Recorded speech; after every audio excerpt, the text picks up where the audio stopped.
Hi, my name is Haley. Thank you for being here. Today I'm going to cover what is clean wine. I know you're hearing about it a lot more recently. It's something new, but it's actually really not that new. It's a return to the old. So let's talk about what's happening to our wine these days and why should we care about what clean wine is. Remember when we started hearing about organic food, and at the time it seemed kind of silly. GMOs were still completely and unusual. They sounded like UFOs. Now we know that there's a lot of validity to the importance of returning back to the way things were. Being really careful about how are we sourcing our foods, what are the additional ingredients we're adding to them, and what are the impacts on our body from those ingredients. Well, what's interesting is that the wine industry is no different. However, if you've ever noticed, the wine industry doesn't have to put much on their labels. They don't have to tell you whether or not they've added mega purple. Have you ever heard of that? Extra sugars, additional sulfites. It can say contains sulfites, but it doesn't even have to tell you how many sulfites. And there's been a lot of lobbying behind this that keeps it so that the winemakers don't have to tell you. Well, why is that fair? It's not. And so our founder at Scout & Cellar is a clean crafted wine company, got to the bottom of why she was having headaches while she was training to become a level 3 sommelier. And ultimately it came down to all the additional chemicals and additives that were in the wines that she was drinking. So she created a program, which is really what I'm about to tell you. And it's a way for you to both understand clean crafted wine, learn about wine as a whole from a wonderful sommelier, and have the wines delivered to you so that you don't have to try and figure out which wines are telling you the truth and which ones aren't in the grocery store. So you may not be able to see this the right way, but I'm going to show you generally. You're going to understand just by looking at these two bottles. So this one is a clean crafted wine, and this one is a non-clean crafted wine, which we'd call your mass-produced or generic wines. Over 50% of our wines are made by 3 major wine producers. That sounds a little bit like the McDonald's scheme, right? What are those companies going to do when they have all of their time, money, and investments in what food they're making, particularly wine? Well, they're willing to add things to make the wine more stable, to make it taste a certain way. And over time, little things have crept in there like copper sulfate. What's copper sulfate and why is it in your wine?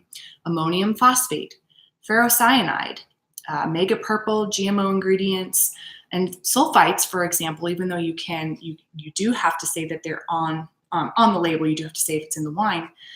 The FDA allows up to 350 parts per million of sulfites. That's a lot of sulfites. Clean crafted wine, we don't deal with that crap. All it is grapes and naturally occurring sulfites. There might be a little bit of added sulfites if it's needed to keep the wine from turning into vinegar.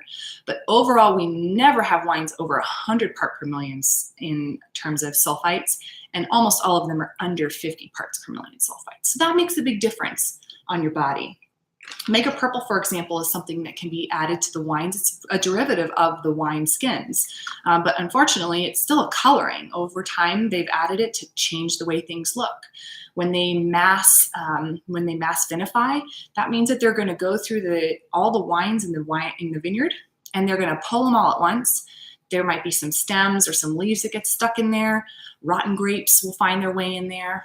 Versus hand vinified, which is part of the clean crafted approach. Smaller batches are made and it's done with care. Those are things that we don't let into the wine, so we don't have to compensate by adding other chemicals in order to change the way that the wine tastes or whether or not it's safe with other things that shouldn't be. So just want to give you an idea of the different ways that you might feel better when you drink clean crafted wine as well. So the first thing is, of course, I am not a doctor and everyone's going to have their individual reactions. I personally am a very sensitive individual, so I know that my reactions to clean crafted wine are far and few between as compared to mass-produced wine. And I had no idea that this kind of wine existed, and that's why I can drink it now. So one of the things you might notice is that you may not have as much facial flushing. You may not have the same reaction with headaches, hangovers the next day. Obviously, if you're really dehydrated, you might still feel like crap the next day. So drink your water too. But if you don't have all the chemicals that your body's trying to process through, it's not all that different than having a handful of grapes. So think that through. And then the other thing is that you're going to ultimately find your way to a better tasting experience too, because it's a very true taste. You're going to taste the grapes. You're going to taste wine the way that it's made in other countries, where in some cases they won't even send their wine to us because they don't like to add the things that are required in order to import wines to our country. So you're going to have a real true experience. And I think you'll find also that the calorie count is lower because we're not adding sugars. Sugar additions is a really, really common thing in the wine industry.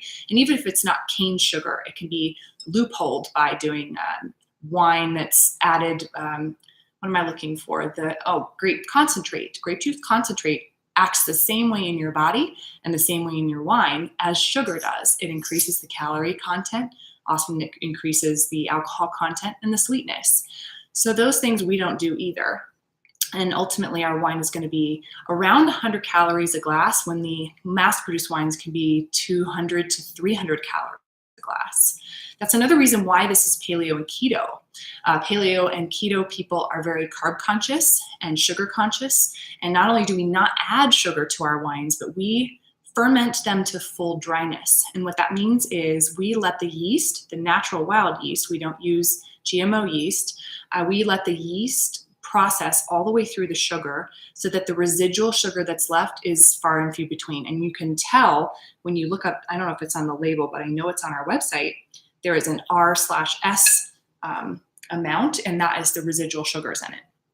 So we've had people that follow the keto or paleo protocol, and they'll test themselves for ketosis the next day, and they're still in ketosis. We've had people that are diabetic that need to watch their sugar content really carefully. They'll take their blood sugar ratings before, during, and then after, and they'll only see about a 10-point jump. You have to be very careful, again, to do this at your own speed in your own way that's very safe for you and under your own medical supervision. But there are great examples of how turning wine back to the way that it used to be made makes a really big difference long term.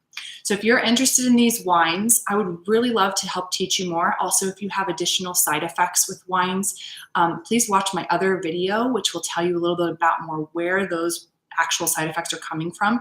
And that may be that they're not even the clean crafted wine, but there's something like histamines and how you can deal with that. But I'm here to help. I would love for you to be able to return to wine like I did and enjoy the experience of learning from a level 3 sommelier and experiencing wines from all over the world. So thanks for being here. Please check out my links in the comments below. And if you're a new customer, please message me because I have a new customer special to offer you. Have a great day.